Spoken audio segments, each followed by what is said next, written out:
All right. How's everybody doing on this Friday evening? I hope you're not in one of the states that's gotten drenched out here today, but let's get rolling.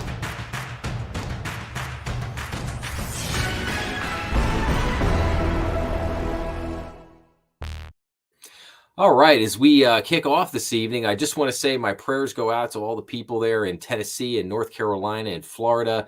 A lot of people having some pretty tough, challenging days. So let's just keep all those people on our thoughts and prayers, and hope that everybody is safe out there and not having too many dangerous situations or anything like that tonight. So like I said, just our thoughts and our prayers go out to all those people in those states, and just be safe out there. So okay, got a lot of stuff coming up here tonight. As usual, I'm gonna run down a couple of the episodes that I posted up here over the last week. I'm going to talk about a couple of the more popular episodes that have kind of people are enjoying so far to this point.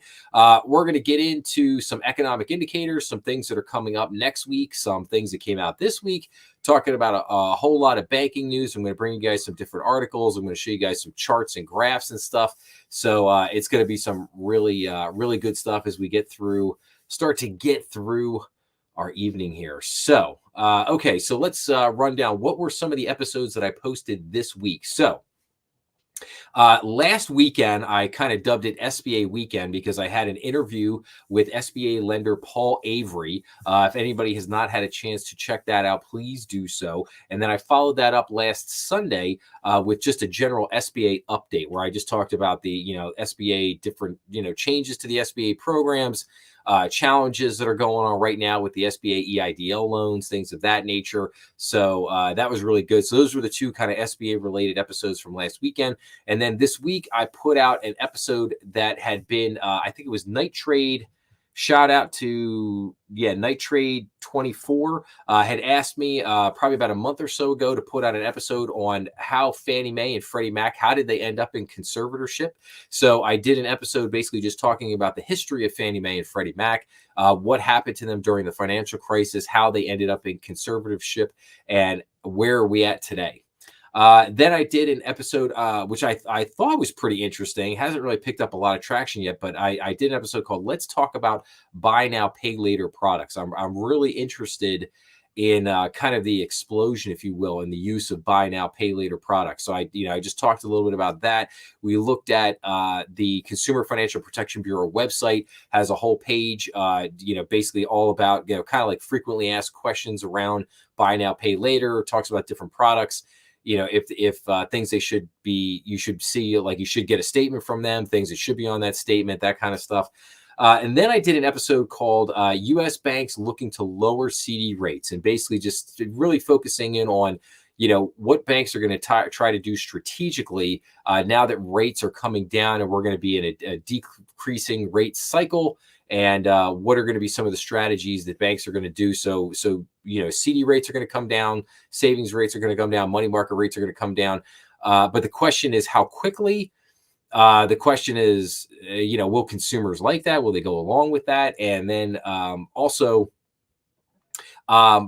will banks basically be forced to keep the rates higher because there's a lot of competition out there right now? So okay, and then finally I did review, what was it, yesterday came out a review of Bank Director's 2024 technology survey, which is always one of my favorite surveys every year, just looking at the different technology that's out there right now. What are banks increasing their technology budget? What are the things that they're focusing on? What are customers asking them for? Online, mobile, different types of products, maybe fraud products, educational products, different things like that. So banks, obviously, fraud's a major concern. They're investing a lot of money in cybersecurity, that sort of thing, so on and so forth. So those were the episodes that I posted up last week. Some of the other episodes that I would tell you that people have really been looking at.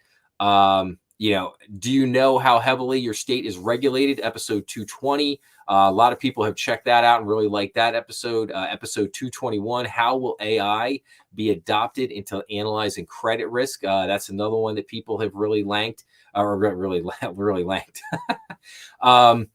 Is the Fed's 2% inflation target a good mandate? Episode 227, people have really liked that. how your episode 225, how can your bank improve digital lending? So just some different things out there to check out. Episode 179, what is the new PAS digital wallet? So people have really liked that episode. That's been a very well watched episode. So that's, like I said, that's some of the stuff that I've posted up lately. And there will be other episodes coming this weekend and next week. So I'll talk a little bit more about that later on. But let's get into some of the banking stuff here. So what are some of the economic indicators that are going to be coming up next week? So we got Monday, September 30th. We got the Chicago PMI. Fed Chair Jeremy Powell is going to be speaking at 1 p.m. On Tuesday, October 1st, we have manufacturing PMI. We have the ISM manufacturing PMI, the JOLTS job openings, API weekly crude oil stock. And on Wednesday, October 2nd, we have the ADP non-farm employment change. FOMC member Bowman is going to speak. Mickey Bowman. Thursday, October 3rd, continuing jobless claims, initial jobless claims, services PMI, ISM non-manufacturing PMI, and then factory orders. And then finally, Friday, October 4th, we have average hourly earnings, non-farm payrolls, unemployment rate, U.S. Baker Hughes oil count. So a lot of manufacturing.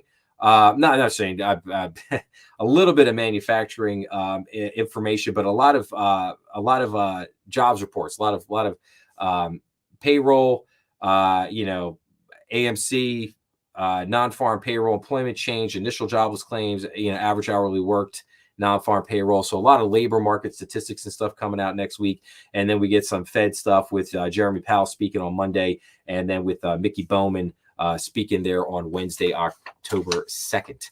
So I can't believe it's October already. I mean, it's crazy. I feel like September just absolutely flew by in like the blink of an eye this year. So, and I always say that by the time we get to Halloween, the last 2 months just like flies by in the blink of an eye. So, okay. Tonight, I wanted to open up with this. I saw this week, and this is actually, I feel, is a bigger deal than maybe people realize. So this is an article. Silvergate Capital files for Chapter 11 bankruptcy. So Silvergate Capital Corp filed for Chapter 11 bankruptcy on September 18th, concluding the business-wide wind down of its banking unit, Silvergate Bank, that started in 2023. And oh, what a start it was. So as of September 17th, the company's primary assets consisted of approximately $163 million in cash and cash equivalents, outstanding funded debt of about $18.3 million, according to court filings. The company expects to fully repay bondholders and make payments to holders of preferred equity, but does not expect to be able to repay common stockholders. Cryptocurrency, there's the key word, cryptocurrency-focused Silvergate Bank was one of the banks that collapsed in the spring 2023 run. It wasn't one of the banks that collapsed. It was the key bank that collapsed, that led to the collapse of all the other banks that followed thereafter. In a declaration supporting the bankruptcy filing, Silvergate Capital Chief Administrative Officer Elaine Hetrick said Silvergate Bank was able to manage the bank run and pay all its depositors as they withdrew funds due to its liquidity, risk management, and planning. So, and then here's the key thing here.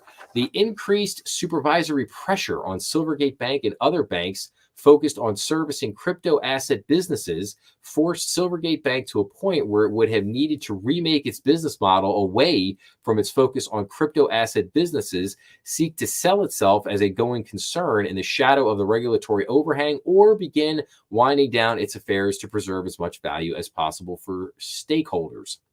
Silvergate Capital issued a going concern warning in early March 2023 and later announced plans to wind down operations and voluntarily liquidate its banking subsidiary, Silvergate Bank. On May 31st, 2023, the Federal Reserve Board announced a consent order against Silvergate Capital Corp and Silvergate Bank to facilitate the voluntary self-liquidation. The Fed terminated the enforcement action in July of this year. In July, regulators fined Silvergate Capital, Silvergate Bank, and certain executives more than $100 million for allegedly misleading investors about the strength of its bank secrecy and anti-money laundering compliance programs, as well as Silvergate Bank's failed monitoring of cryptocurrency customers.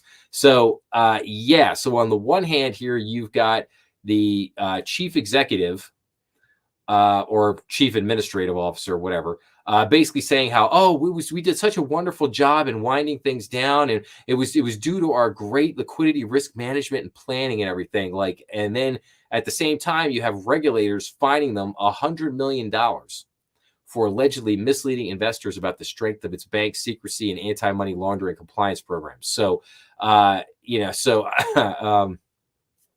so I think there was a little smoke being blown here on the part of Silvergate Bank and Silvergate Capital Corp. So so here are the key things that you have to understand with this, and this is why this is so important. So Silvergate Capital Corp was a hedge fund, and it was a hedge fund that owned this Silvergate Bank, and they started Silvergate Bank for one primary purpose, and that was to be able to run crypto assets from the crypto world into the banking world. This was Silvergate Bank was the primary bank for how crypto got into the banking system.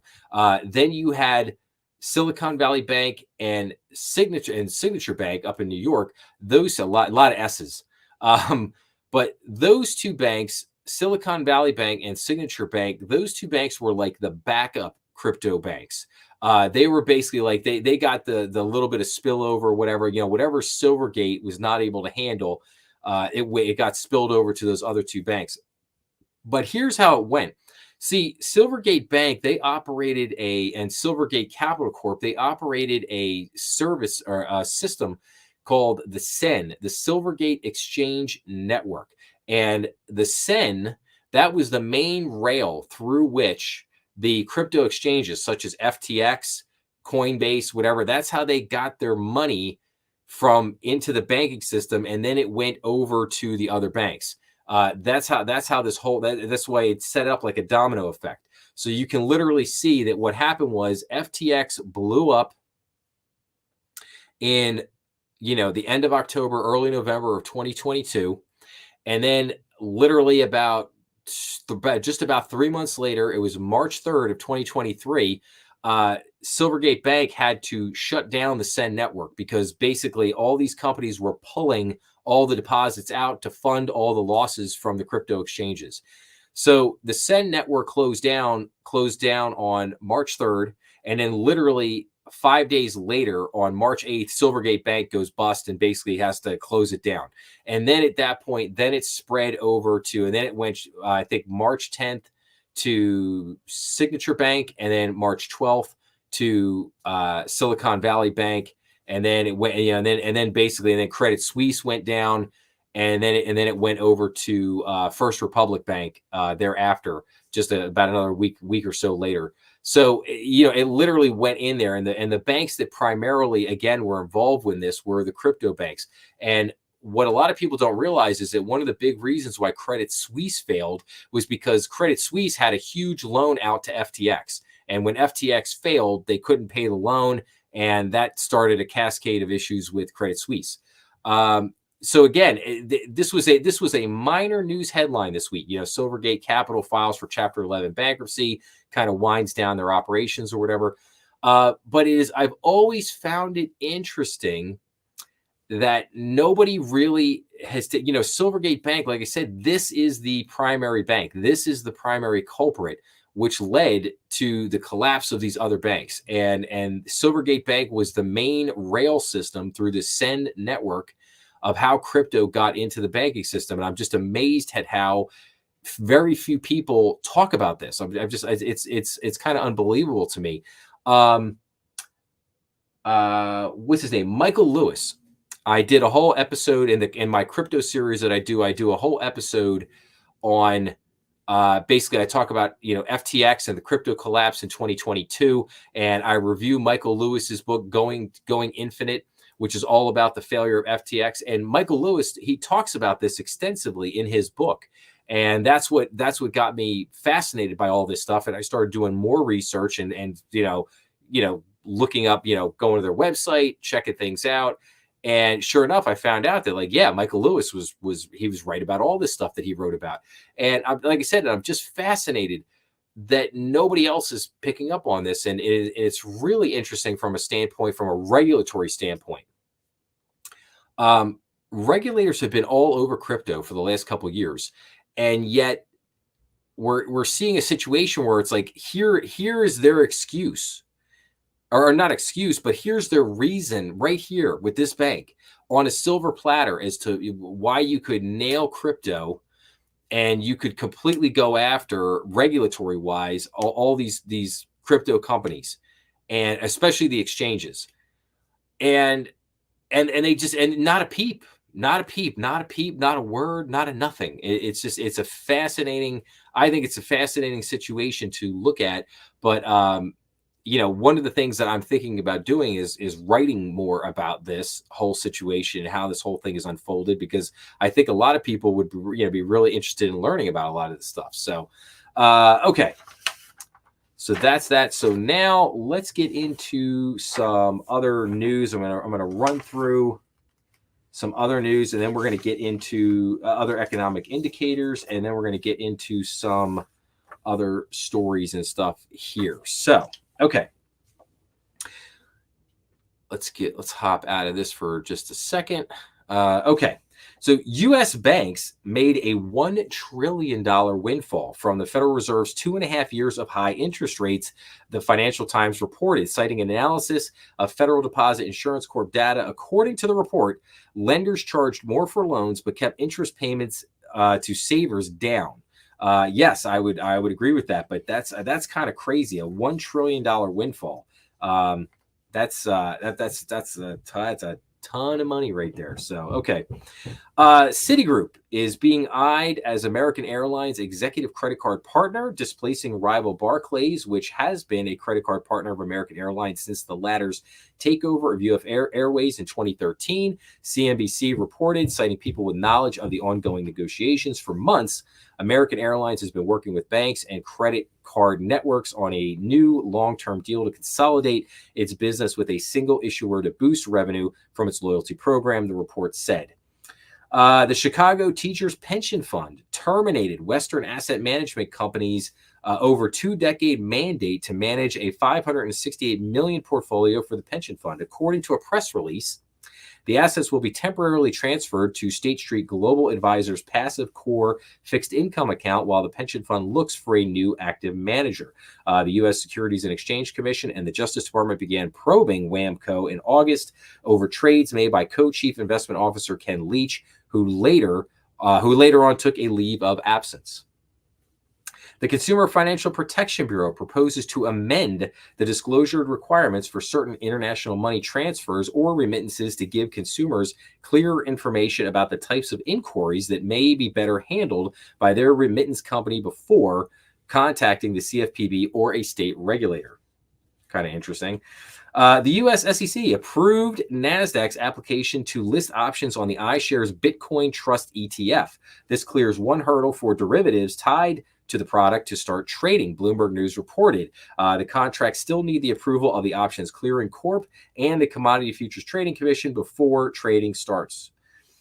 Joseph Rallo, CEO of blank check company investment bank EF Hutton Acquisitions Corp., received a search warrant from federal agents in May as part of a securities and wire fraud investigation led by the U.S. Attorney's Office in Brooklyn, New York, Bloomberg News reported, citing people familiar with the matter. The report said the probe was cited by the company itself in a lawsuit filed September 18th, accusing Rallo of stealing millions as CEO by falsifying his expense reports.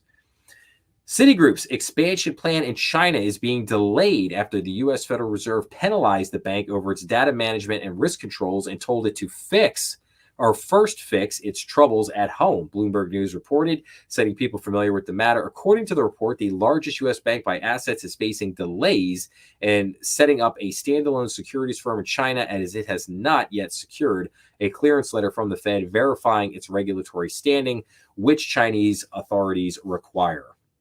14 of the world's biggest banks and financial institutions, including Bank of America, Citi, Morgan Stanley, and Goldman Sachs, are pledging support for nuclear energy as part of the COP28 climate goal of tripling the world's nuclear energy capacity by 2050, the Financial Times reported, citing White House policy advisor John Podesta in a New York event. So, yes, do I think that nuclear should be a bigger part of the conversation there? Absolutely. So I do like that. The U.S. Justice Department sued payment giants Visa Inc. for allegedly monopolizing the debit card market by paying out potential competitors so they would stay away from the market and inking exclusionary deals with merchants and banks. The complaint filed in Manhattan federal court said more than 60% of debit transactions in the U.S. run on Visa's network, allowing it to charge over $7 billion in processing fees yearly. Yes, so I think something could absolutely be done on that. The U.S. Securities and Exchange Commission fined 11 investment advisors and broker-dealers a sum of $88 million for allegedly widespread and long-standing use of off-channel communications among staff and record-keeping failures. Stifel Nicholas and Company is paying $35 million, while Invesco Distributors and affiliate Invesco Advisors together also agreed to pay $35 million. CIBC World Markets Corp, along with CIBC Private Wealth Advisors, will pay $12 million in penalty. According to the press release, the SEC also charged but did not find Quadalist Partners LP, as the firm self-reported, self-policing, and made efforts to comply. Interesting there.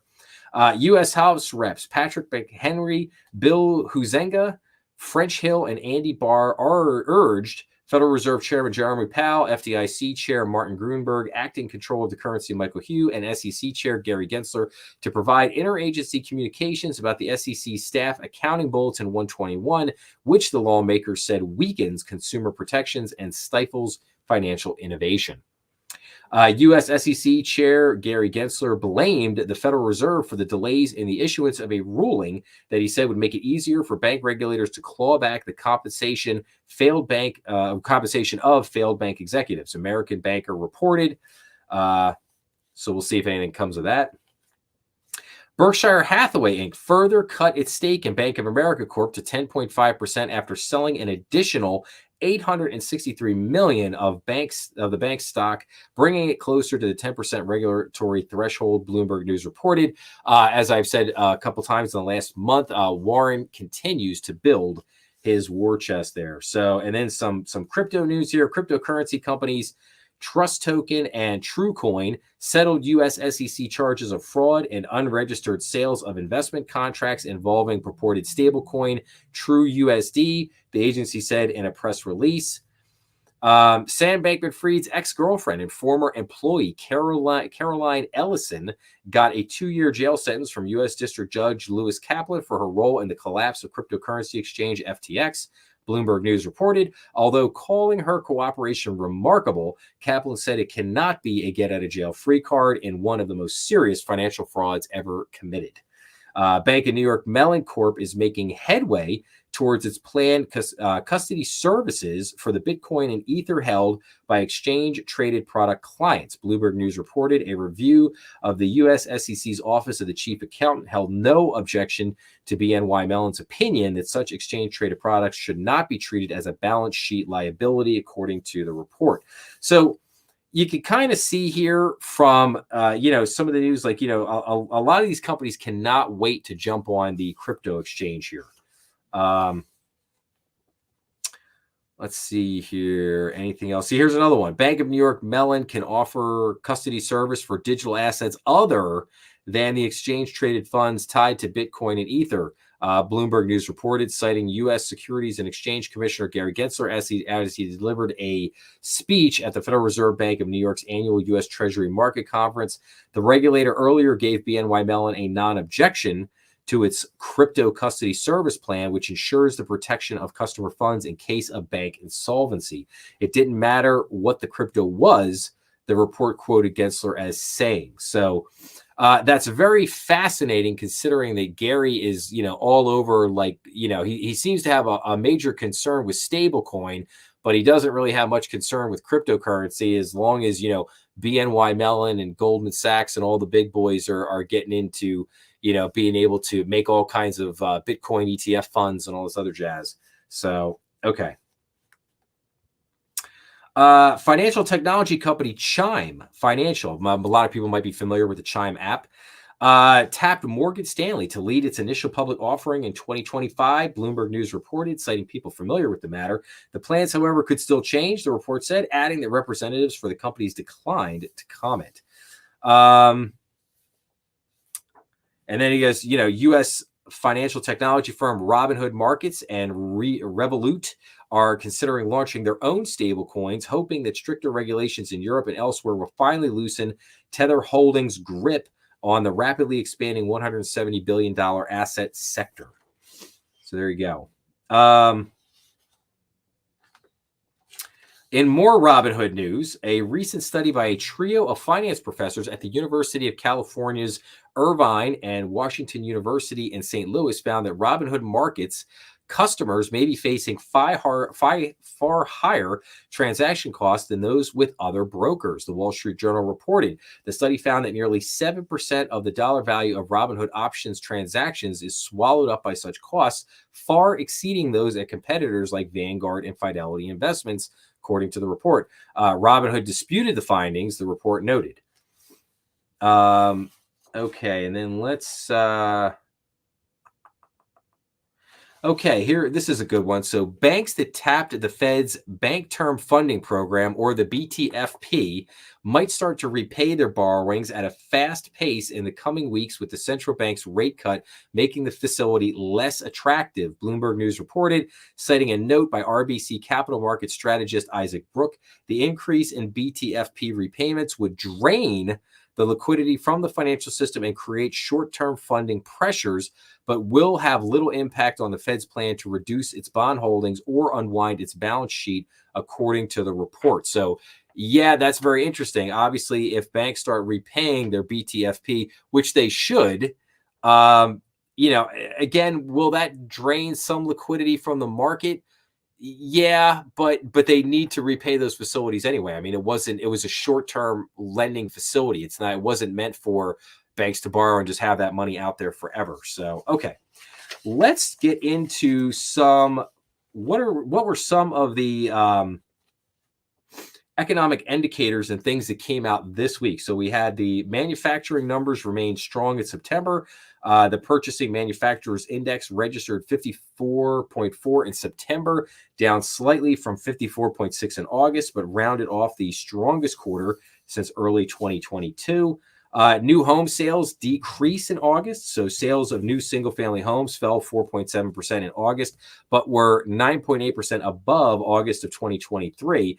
But that's still it's still a problem. Still a problem there in the housing market. The median sales price of new homes sold in August was $420,000. Still pretty high. The U.S. Mint is going to end damaged coin exchange. So this is interesting. So the U.S. Mint announced that its bent and partial coin exchange program will end on October 25th. For many years, the Mint redeemed bent and partial coins for full face value. However, due to large volumes of counterfeit coins and damaged coins through recycling and industrial processes, the Mint said it can no longer continue the program. So it's kind of interesting. The Fed's Mickey Bowman said a smaller rate move would have been preferable. Federal Reserve Governor Michelle Mickey Bowman said she would have preferred lowering the federal funds rate by only 25 basis points instead of 50. So in a published statement, Bowman said she agreed it was time to recalibrate the federal funds rate, but warned against a premature declaration of victory on price stability. I agree. Okay. And let's see here. What else do we got here? We got home prices rise, consumer confidence falls. So home prices, like you said, increased 5% in July from the same time a year ago, following a 5.5% annual gain in June. The consumer confidence index fell to 98.7 in September from 105.6 in August. That's a pretty significant decline right there. Bank trading revenue rose in the second quarter as per the OCC. So the OCC reported cumulative trading revenue of U.S. commercial banks and savings associations of $15.8 billion in the second quarter, up 1.4% from the first quarter and 16% from a year earlier. The agency said 1,231 insured institutions held derivatives, with 4 large banks holding 88.1% of the total. We know the four large banks. Credit exposure from derivatives increased in the second quarter, as did derivative notional amounts. And then we have second quarter GDP remains at 3%, which is crazy. The gross domestic product increased at an annual rate of 3% in the second quarter, according to the Commerce Department's third estimate. Yeah, we're going to look at some charts on that in just a few minutes, so hang tight for that. Durable goods orders flat in August. The Commerce Department reported that new orders for manufactured durable goods were unchanged in August after jumping 9.9% in July. Shipments of durable goods decreased 0.5% during the month. Pending home sales edged up in August. Pending home sales, like I said, increased 0.6 in August, according to the National Association of Realtors, but we're down 3% for the past 12 months. Monthly contract signings rose in the Midwest, South, and West, but dropped in the Northeast. So, okay, so we got that done. Hang on, bear with me 1 second here, guys. I got allergies killing me tonight, man. I don't know if anybody suffers, but this last week has been allergy hell. So, okay, so I want to keep the party rolling here with economic indicators. Let's take a look at a couple other things here real quick. But we're going to get in. All right, well, let's get into these articles here for a second, and then I'll come back to it. So, first thing up, I just wanted to point out, so this was an article here that basically said the housing crisis remains, but there are some signs of improvement. And then it leads off right here with Americans need to earn more than $115,000 to afford what's considered a typical home in today's housing market. It says the good news, the price point is down from last year. Okay, here's the problem. The average family in America only makes about $70,000 a year, but you need $115,000 to afford what's considered a typical home in today's housing market. So I would say that is still a major affordability issue. And so, like I said, I just wanted to point that out from this article. And then it does go on here to say kind of like what cities are the most affordable. It said basically residents of St. Louis require $74,000 to afford a median home in that market, while the median household income there is $85,000. The share of income a typical household would need to spend to buy a median priced home came in at about 26%. Residents of Detroit, Pittsburgh, Cleveland, and Cincinnati also require less than 30% of income to afford a typical home in those cities. All the places everybody wants to live. I should. Well, that's kind of mean. I shouldn't say that. In Los Angeles, meanwhile, the typical household income was we're not even going to talk about Los Angeles is ridiculous. The state of California is ridiculous. We're not even going to talk about them. Research from the Federal Reserve puts the median sale price of a house sold in the United States during the second quarter at $412,000. I just told you a minute ago it was up at $420,000. Although that price is down from $418,000 during the second quarter of 2023 and down from a peak of $442,000 in the fourth quarter of 2022. So the point being is that we still have a major affordability issue, and the price of housing is still way too high for most people. Okay, now let's get in here. This is an interesting one. So Christmas for real estate. Which commercial real estate sectors will benefit most from interest rate cuts? And I want to run down here to the second page here. What happens to all of that commercial real estate distress? So commercial real estate loan delinquencies among industry leaders continue to pile up, and the loan delinquency or distress rate of assets like office and multifamily have risen in the past several quarters.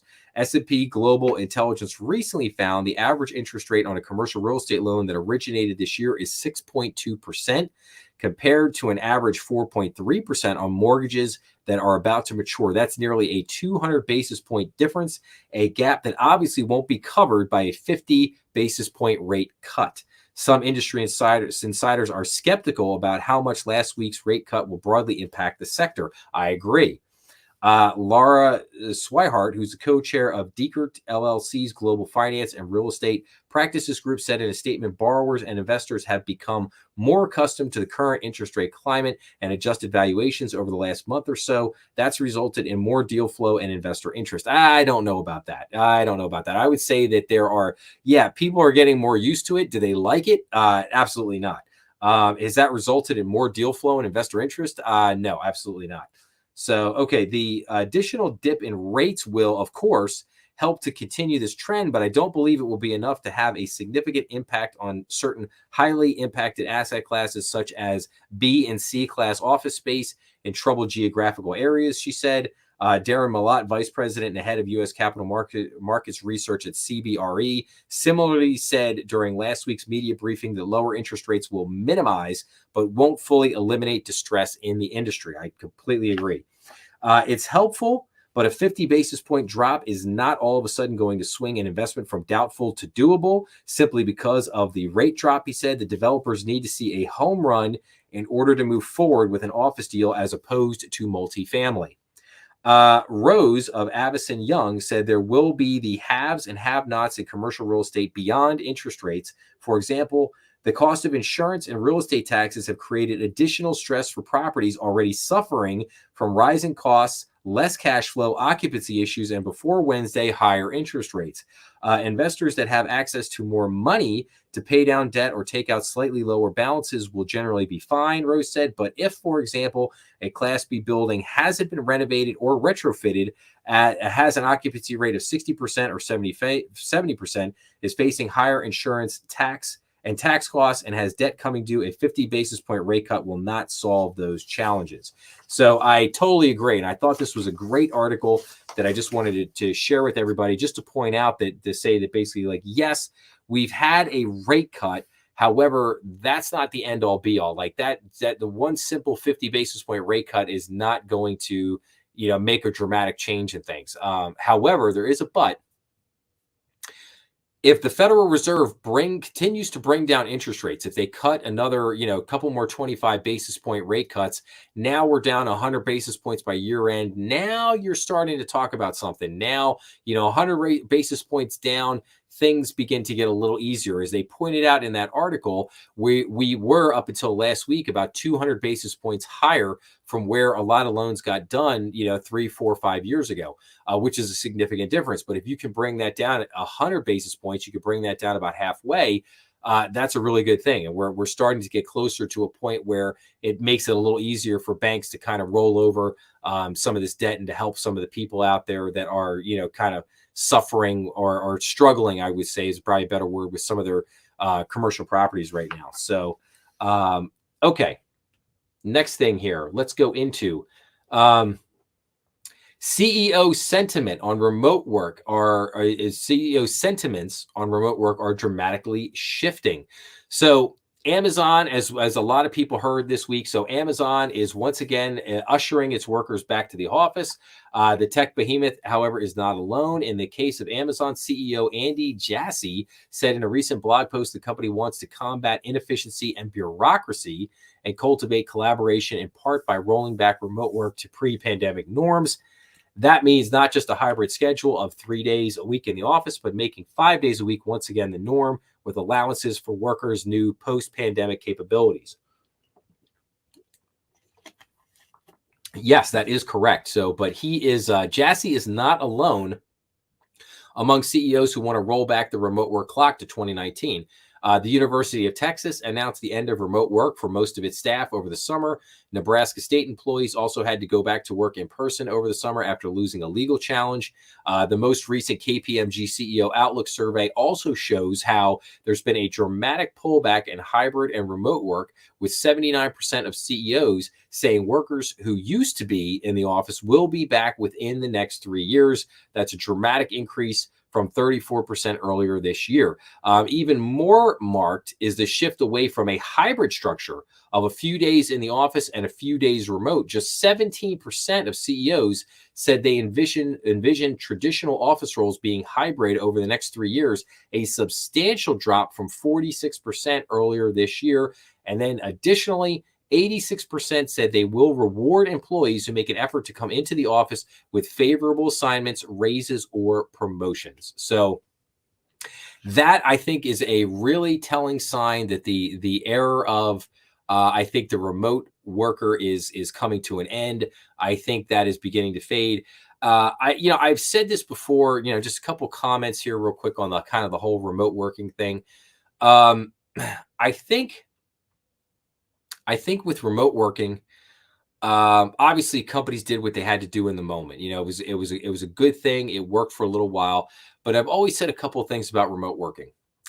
How do you onboard new employees into your company if everybody's working remotely? How does that work? How do you keep a culture, maintain a culture, continue to build upon the culture? How do you do that if nobody's around, if everybody's just working? I think that is literally impossible to do if you don't have people in the office. Third thing, for it's one thing for a seasoned executive who's maybe been in a business 25, 30, 35 years to work remotely.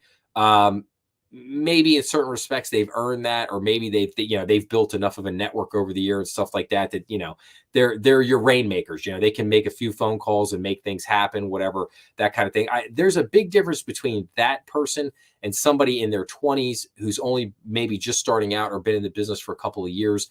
They need a lot of hand holding. They need guidance. They need people there to help them, to show them what to do. Because again, when you're in your 20s and your 30s, I still think you're learning a lot about what I call situational awareness. Like, what do you do in certain situations? You have a customer that comes in and is all upset. How do you handle that customer? You have another customer that comes in that has a crisis. How do you help that customer in that moment? You've got another customer that's coming in that's asking you and really wants something. Maybe they're threatening to leave if they don't get it. How do you handle that? How do you kind of massage that moment and kind of calm the customer down a little bit and keep going on there? So there's a lot of, especially sales, if you're trying to make a sale, how do you handle different situations and stuff like that? So, and then I think even more importantly, with your 20 something employees or 20 something year old employees, when you're in your 20s, especially if you're working at a bigger company, say, and when I mean bigger company, let's say at least a couple hundred employees, maybe the 250 and larger, let's say that way.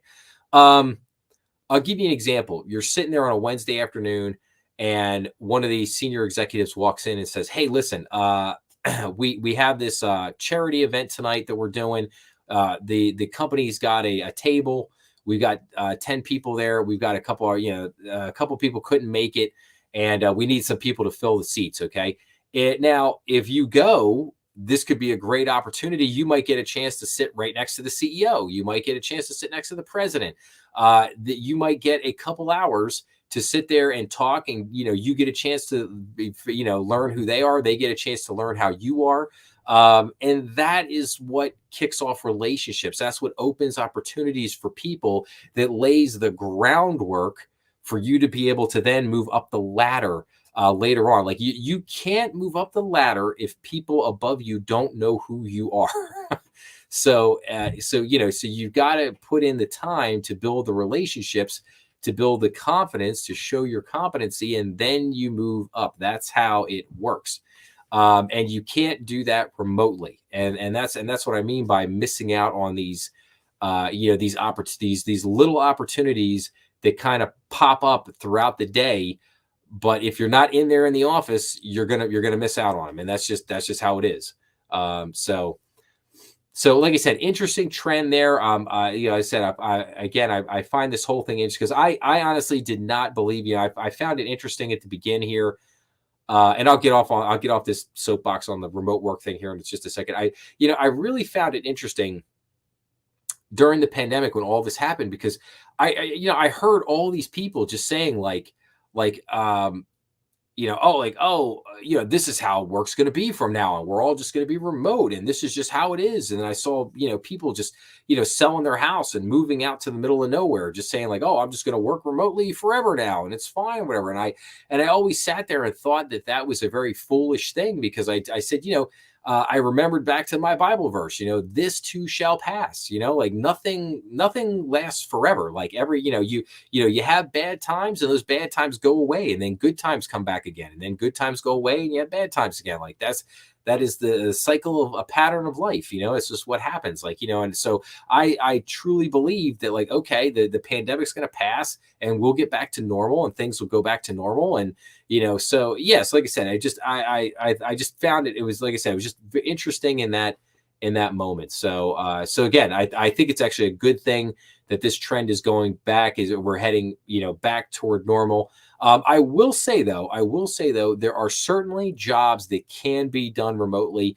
and there's certainly jobs that should be done remotely. But I think that is a minority of jobs as opposed to a majority of jobs. But like I said, I'm not against hybrid work, or I'm not against remote work. I just think it has to be done in a smart way, in a realistic way. So, okay. All right. So we got rid of those things, and I'm going to go into some of these articles here in a moment. I just want to run through a couple of things here with everybody before we jump into these other articles. So, okay, hold on a second. Inflation falls to the lowest level since 2021, boasting hopes for more interest rate cuts. Again, got to love the headline.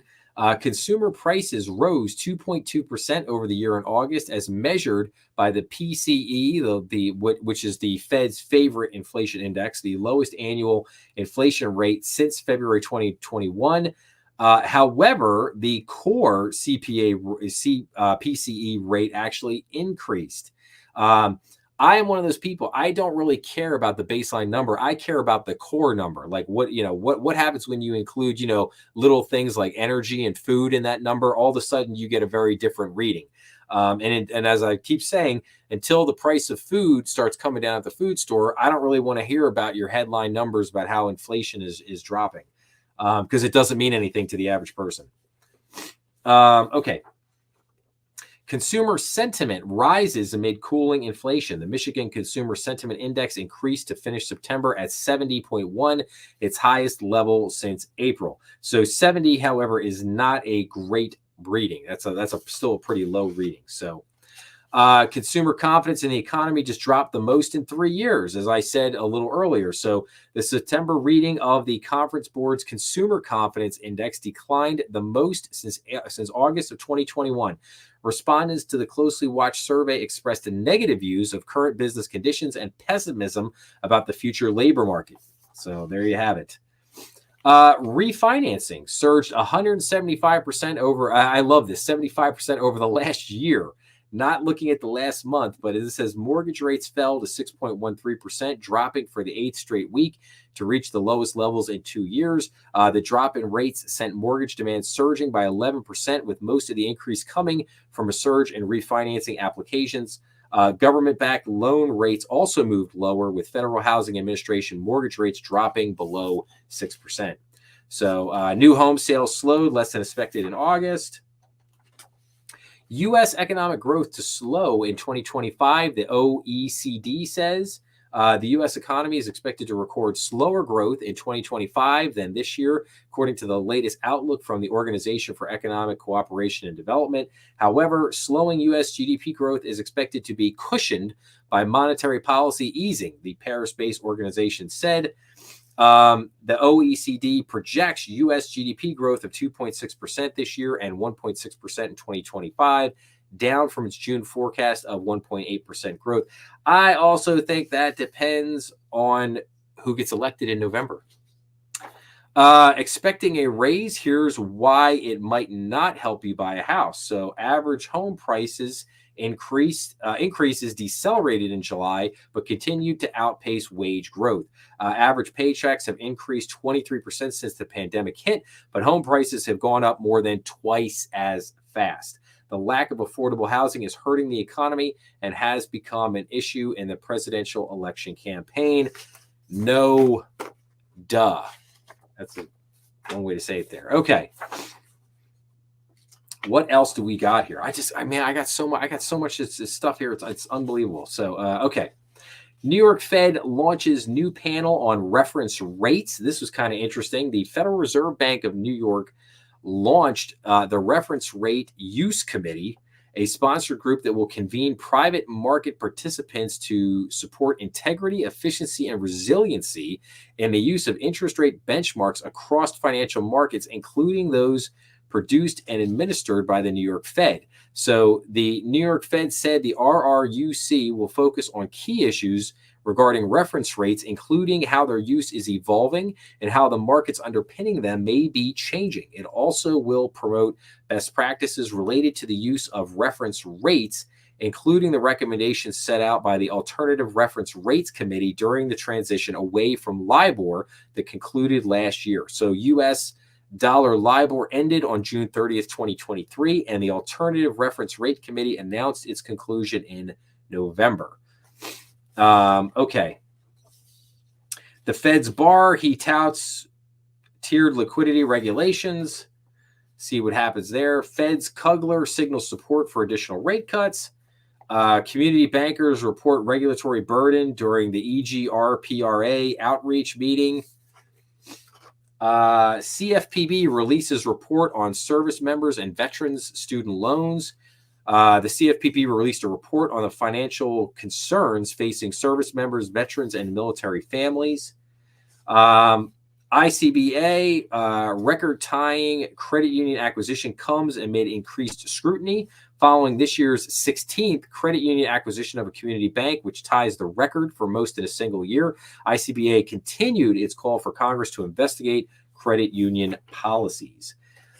Survey shows a rise in sophisticated fraud tactics. So 62% of institutions reported a rise in sophisticated fraud tactics, according to a new survey by the Center for Payments, NACHA, and the ICBA. Data was collected this summer from 443 financial institutions with asset sizes ranging from under 10 million to over 25 billion. The data highlight the role of long-term mitigation strategies, including account holder education programs.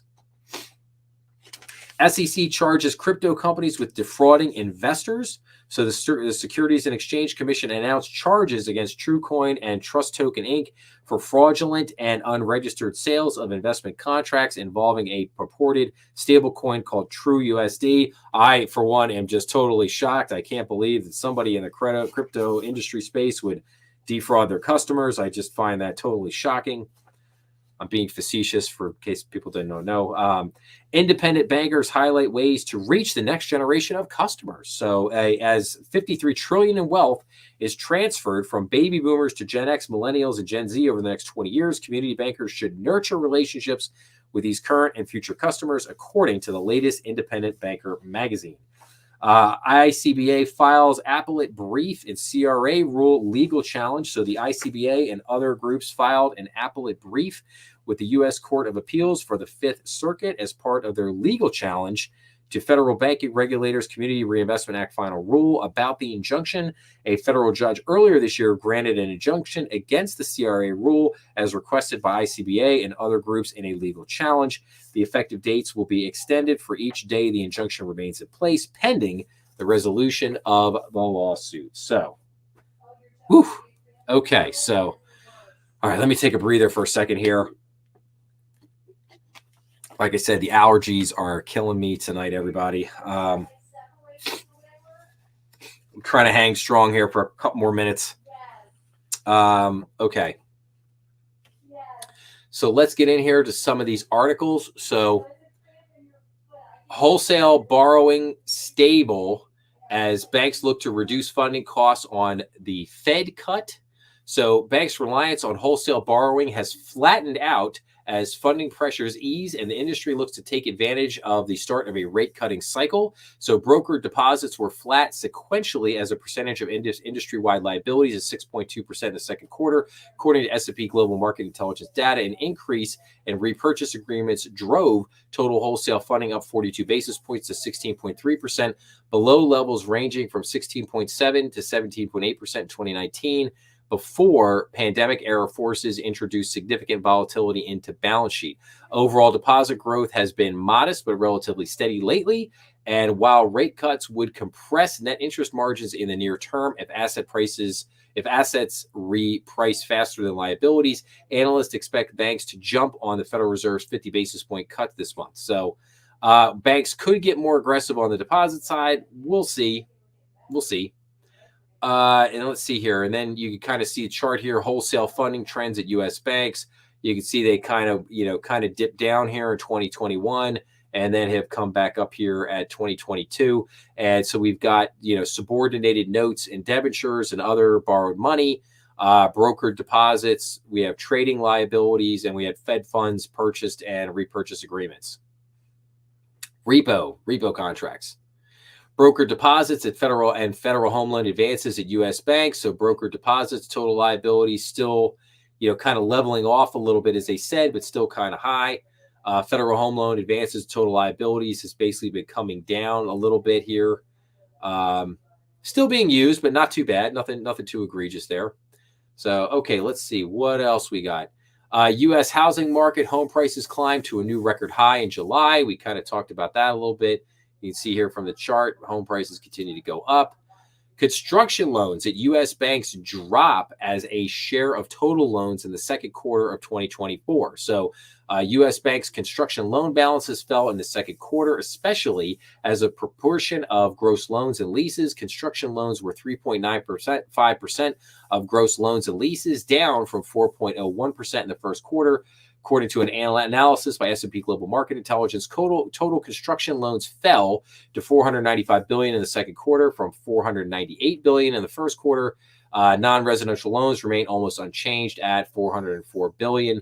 So, and then you can see the trends here with basically, banks starting ever so slightly to kind of pull the reins back in there a little bit. Delinquencies stagnate.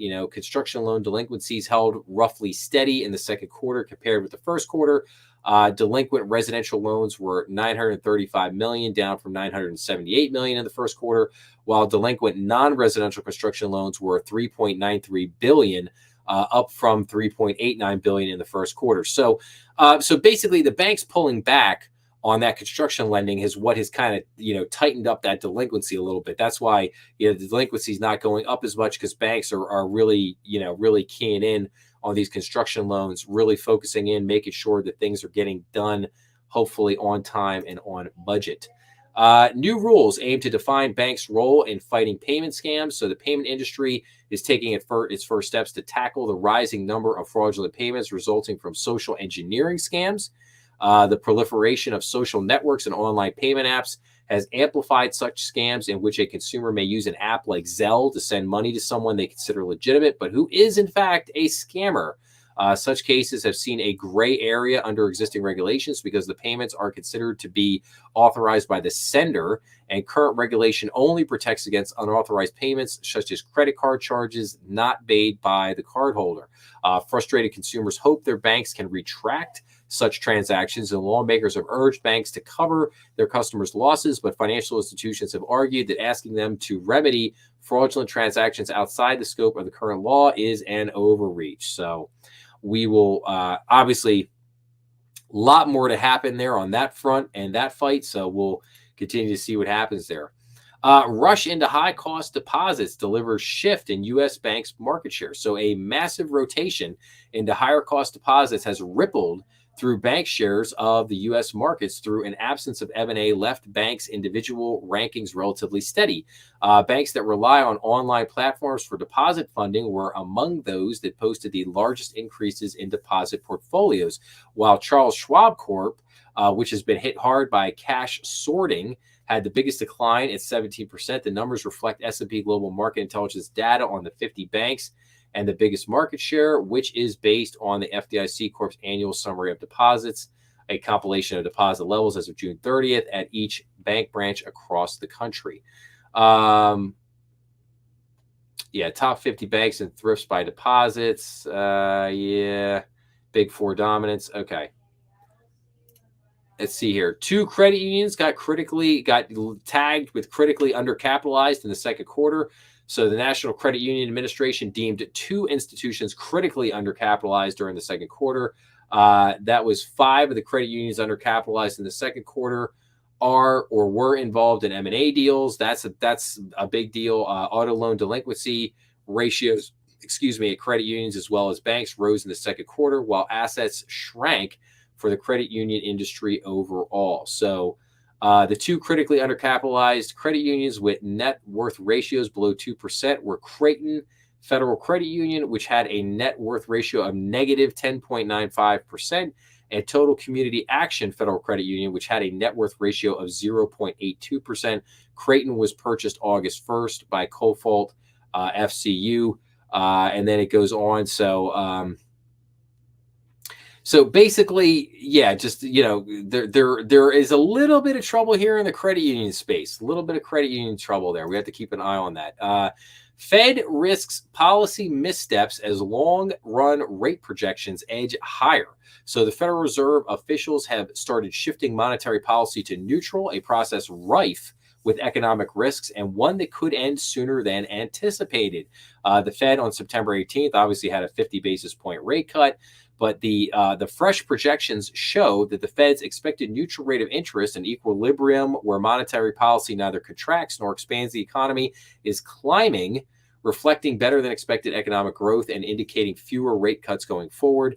Uncertainty over just where that neutral rate should be has heightened the risk of the Fed adjusting rates improperly, potentially reversing progress and bringing inflation down to the central bank's 2% target, or driving up joblessness after months of historically low unemployment. The economy is rarely in equilibrium, but it should be a target until data emerges that demands a response. So this would take a few minutes to break this down. And what I would say with this is a couple things. Like, this is basically my premise here, is that the Fed has not fully beaten inflation, that they're repeating the same mistakes that they made in the 1970s, that they are they're going to cut rates too dramatically, too quickly, and they may have to reverse course because inflation may start to take off again. That could take 6 months or 9 months or maybe even a year to play out, but I think it will play out. And so the Fed is, and then the other problem here is that a lot of your economic indicators, which are telling you that the market is so great, are complete BS. These a lot of, the jobs reports, BS.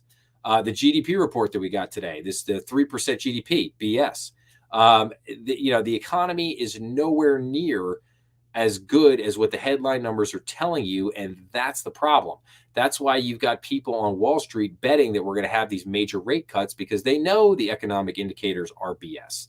And so again, I think this article does a really good job very quickly at the front here of pointing out that, Fed might be making a big mistake here, and they may have to reverse course a lot quicker than they think. So U.S. banks efficiency ratios approved in the second quarter of 2024 for a second straight quarter. That's good. The banking industry posted an aggregate efficiency ratio in the second quarter of 56.4%, down 2 percentage points from the linked quarter, but still 1.1 percentage points higher than a year earlier. So 56% is a pretty good ratio. What the efficiency ratio tells you is that how much money does it cost you to make a dollar? So in other words, if you made a dollar, that what this is telling you is that it cost a bank basically 56 cents to make a dollar. That's how you interpret the efficiency ratio, and that's why the efficiency ratio is such an important economic indicator that is looked at in banking all the time, because it kind of gives you an indication of what a bank's overhead costs are. It gives you an indication of how efficiently the bank is run. So if the industry is sitting at about 56%, that's pretty strong. That's actually pretty strong for the industry. Most banks probably hang in that bandwidth between 55 and 65% efficiency ratio. And obviously, if the bigger the bank, the lower you would expect the efficiency. Like, so Bank of America, you'd expect them to have a 56% efficiency ratio. If it's like a $6 billion community bank, you'd probably expect them to maybe be low 60s, 61, 62, something like that. It'd probably be a better indicator there. But overall, like I said, in industry, efficiency ratio is fine, doing good. Insurance sector's race to adopt AI spurs private equity investment. So private equity investment in the insurance industry is surging as fund managers eye opportunities to consolidate market share and leapfrog competitors with technology. So interesting there. And let's see here. Sorry, I lost track there for a second. So the value of private equity and venture capital investment in insurance underwriters and brokers is on track for its highest annual total since at least 2021. Investments so far this year total 18.62 billion through September 18th, which is 52% more than the 12.25 billion total recorded in all of 2023, according to S&P Global Market Intelligence data. So yeah, you can see here how some of the investment has picked up. So it's just kind of interesting. Something I may talk about a little bit more in a future episode. But let's continue running down here. CRE heavy banks shrink stock performance gap with peers amid Fed cut rates. So basically, public banks with CRE concentrations of at least 300% of risk-based capital did not meet the overall 2006 regulatory CRE concentration guidance, posted a 3.9% median total return from the start of the year.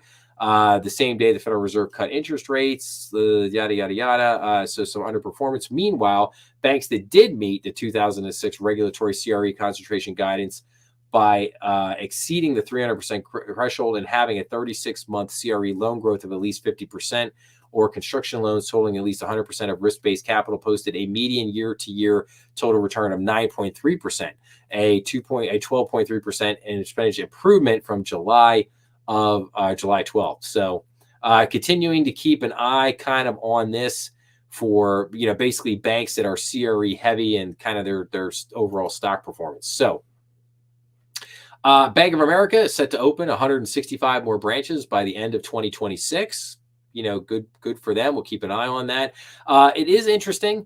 PNC Bank said that they were going to open up some more branches. JP Morgan Chase obviously has been opening a lot of branches in specific markets: Boston, Philadelphia. Trying to think one of the other ones, maybe Texas. I'm thinking maybe.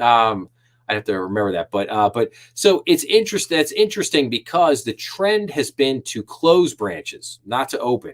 So again, it's something interesting to keep an eye on. I feel like JP Morgan making that commitment to open certain branches in certain parts of the country has basically put a little bit more pressure on some of their big bank brethren to basically follow suit and say, okay, you know what, we've cut a lot of branches, but maybe now we need to put a few more back in certain areas. So something to note. Net loss rate is up for 6 major U.S. credit card issuers. Yields decline in August. So the average credit card net charge-off rate for the 6 major U.S. credit card issuers increased in August. So basically, delinquency on credit card debt, which is at an all-time high of almost like $1.4 trillion, obviously is seeing a big increase in delinquency. We'll have to keep our eyes on that.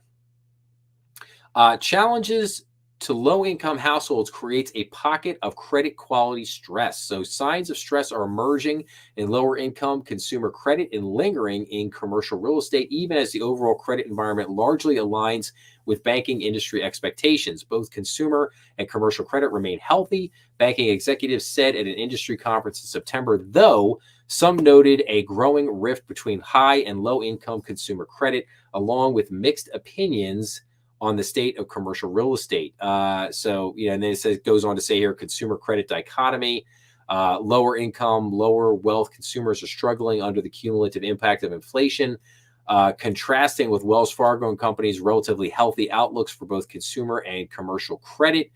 I would say that Wells Fargo's got it wrong, and that lower income, lower wealth consumers are struggling mightily right now. So, and then then we already talked about Silvergate. So, last thing I got for you guys here tonight is just to look at a couple of charts here. So, let's take a look at this. This is from Zero Hedge, one of my favorite websites. So, the mystery of the upward GDP revision is solved. You are all 500 billion richer now, according to a revised Biden admin spreadsheet. So something strange happened yesterday when the Bureau of Economic Analysis released the final estimate of second quarter GDP data. As part of the release, Biden's Department of Commerce, run by Gianna Raimondo, which also runs the BEA, reported that GDP since 2020 has been revised markedly higher.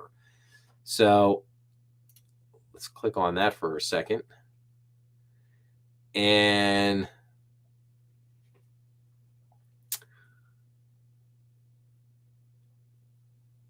okay, so we'll dig into that in a second. But first, a quick scan on what the Bureau of Economic Analysis reported for its final second quarter GDP estimate. Second quarter GDP estimate final grew 3% unchanged from the second estimate and higher than the 2.9% consensus estimate.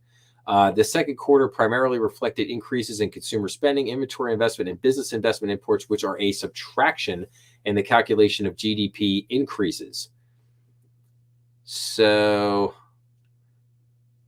all right, I'm going to have to do an episode taking a closer look at this because I thought it was going to kind of get to the point a little quicker there on that, which it did not, but that's okay.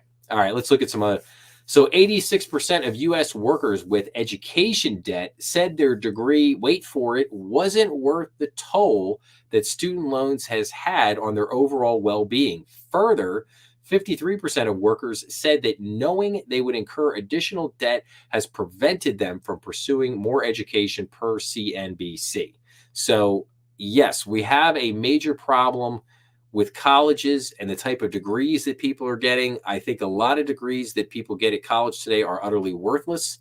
And it's a conversation a broader conversation that needs to be had. Okay, let's go down here. Construction prices for home builders have never been higher, setting another record in August, up 33% from January of 21. Rate cuts mean people can borrow more, which will prompt builders to pass more of these costs to potential home buyers. Housing market is still in serious trouble. Yes, I would absolutely agree with that sentiment. So, in other words, you cut the interest rates, you increase demand, and the cost of the home buyer, the cost of the construction, the products, everything they got to build, that's going to continue to go up. And the home builders are just going to pass that price on to consumers. So therefore, the value of houses will continue to go up. If you followed all that.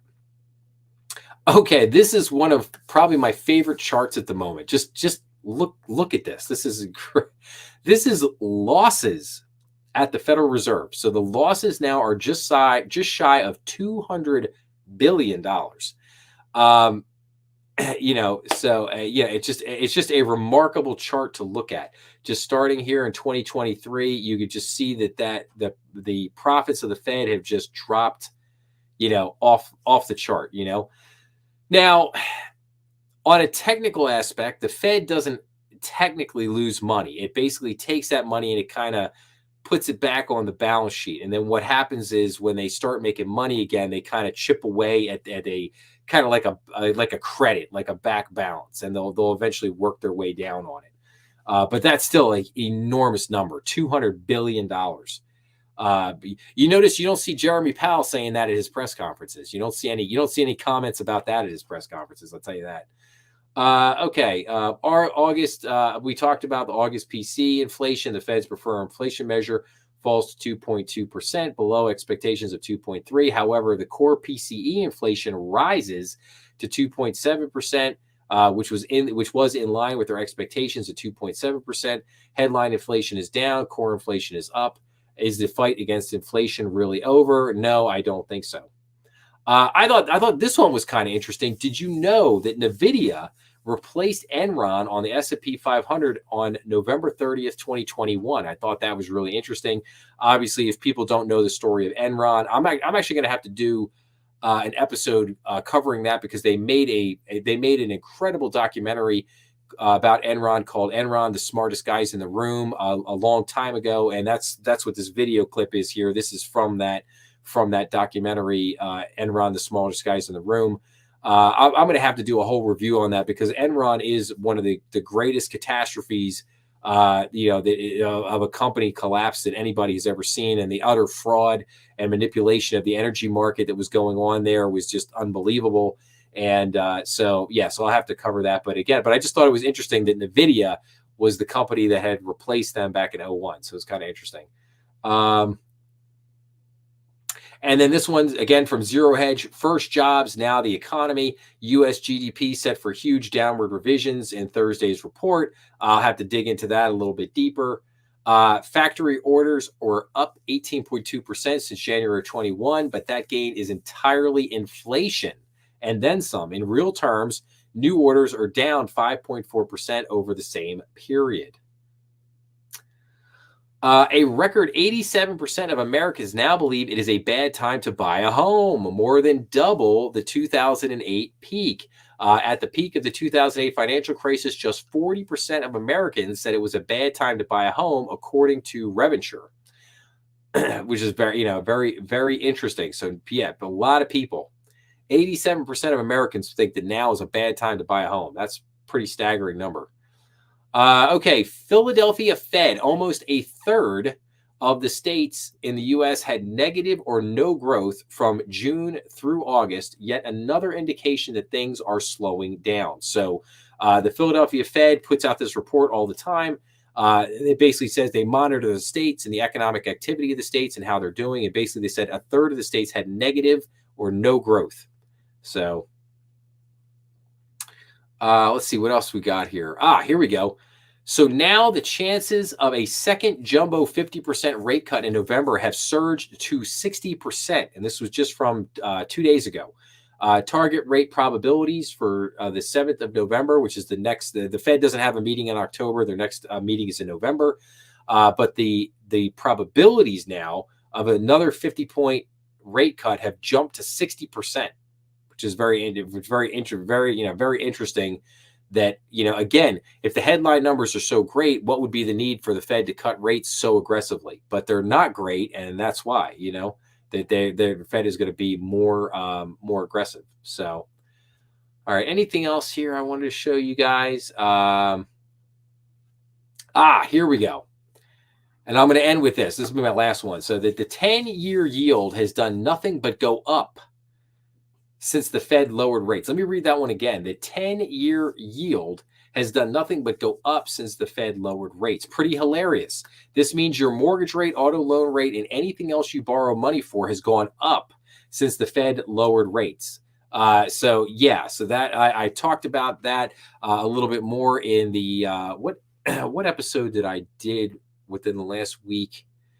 So I talked about that a lot in episode 227. Is the Fed's 2% inflation target a good mandate? Everybody should definitely check out that episode when you get a chance, where I talk a lot more about this. I think I talk about this a little bit in last week's episode 233 of U.S. banks looking to lower CD rates. So definitely go and check that out. But with that. So I'm going to wrap up with that. Man, that was a lot of, we got through an awful lot in an hour. It covered a lot of ground in an hour and 15 minutes. So I hope everybody got a lot of great information there. I would tell you to check out. So a couple episodes that I have coming up tomorrow and Sunday. I've got an interview coming up with commercial insurance provider Ryan Stillwell, where we talk about commercial property insurance. So anybody out there that owns real estate investment properties or is thinking about buying commercial real estate, definitely want to check that out, because we talk all about all different kinds of commercial properties and what type of insurance you need and what you can expect, what's kind of going on in the marketplace. So really good interview there with Ryan Stillwell. And then on Sunday, I've got Let's Talk About Deposit Strategy. I came across a great article that basically talked about different strategies that banks should be considering employing on the deposit side, basically as rates start to come down and as we see what's kind of going on there. So check those episodes out this weekend. I'll be working on more episodes to come out next week. Obviously, I'll be back again same time next week with another Strategy Room live stream. And like I said, just be sure to check out some of the other episodes I've got up on the channel. But if you like this, as always, don't forget to like, share, and subscribe, as that really helps out the channel. Please make sure to leave your comments down below. My buddy here, I'll give a shout out to Little Black Duck. My boy here is giving some words of encouragement. I appreciate that a lot, my man. And like I said, I hope everybody just keeps enjoying the content that's coming out here on the channel. And I'll be back to everybody real soon. But I hope everybody has a wonderful weekend. Stay safe out there. And as I click off here, but I'll see everybody next week. Thanks a lot.